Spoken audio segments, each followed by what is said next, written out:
जी साईं। बिस्मिल्लाहिर्रहमानिर्रहीम। मुंहिंजो नालो तारिक अहमद सियाल आहे। अल मारूफ़ मोहम्मद ताहिर। मूंखे मुंहिंजा अक़ीदतमंद मोहम्मद ताहिर जे नाले सां सॾींदा आहिनि ऐं पाड़े वारा रिश्तेदार साईं तारिक जे नाले सां सॾींदा आहिनि।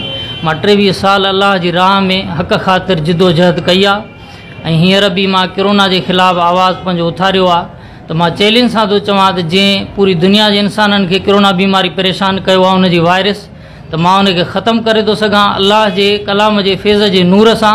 ऐं मां इहा बि दवा कई हेतिरनि अरब खरब माण्हुनि में त मां वुहान वञण जे लाइ तयारु आहियां। हुकूमत वारा मूंखे होॾे उमाणनि त इनशाअल्लाह उतां जा डॉक्टर ऐं सियासतदान रिज़ल्ट ॾींदा बिना कंहिं दवाई जे ख़र्च जे। मां उन्हनि खे सिहताब ॾींदुसि ऐं जिन जो अलाह मौत लिखियो हूंदो उहे मरंदा, बाक़ी कोरोना खे ख़तमु कंदुसि। बाक़ाइदो उतां जो अवाम ई मञींदो ऐं दुनिया जो अवाम ॾिसंदो ऐं दुनिया जे अवाम खे, पाकिस्तान जे अवाम खे, मुस्लमाननि खे ऐं दुनिया जे इंसान खे मां पैगाम ॾियणु थो चाहियां त मुंहिंजे लाइ इहो आवाज़ु उथारिनि त मूंखे आज़मायो वञे, ॾिठो वञे।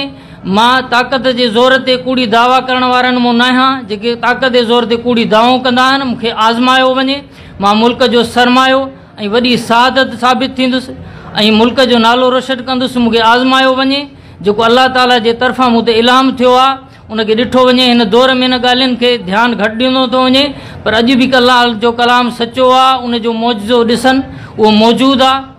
ऐं महबूब करीम सल्लल्लाहु अलैहि वसल्लम जो मूं ते वॾी हिकिड़ी रहम करम नवाज़ी आहे जो उन्हनि मूंखे हिन बीमारी जे ख़िलाफ़ु उथारियो आहे।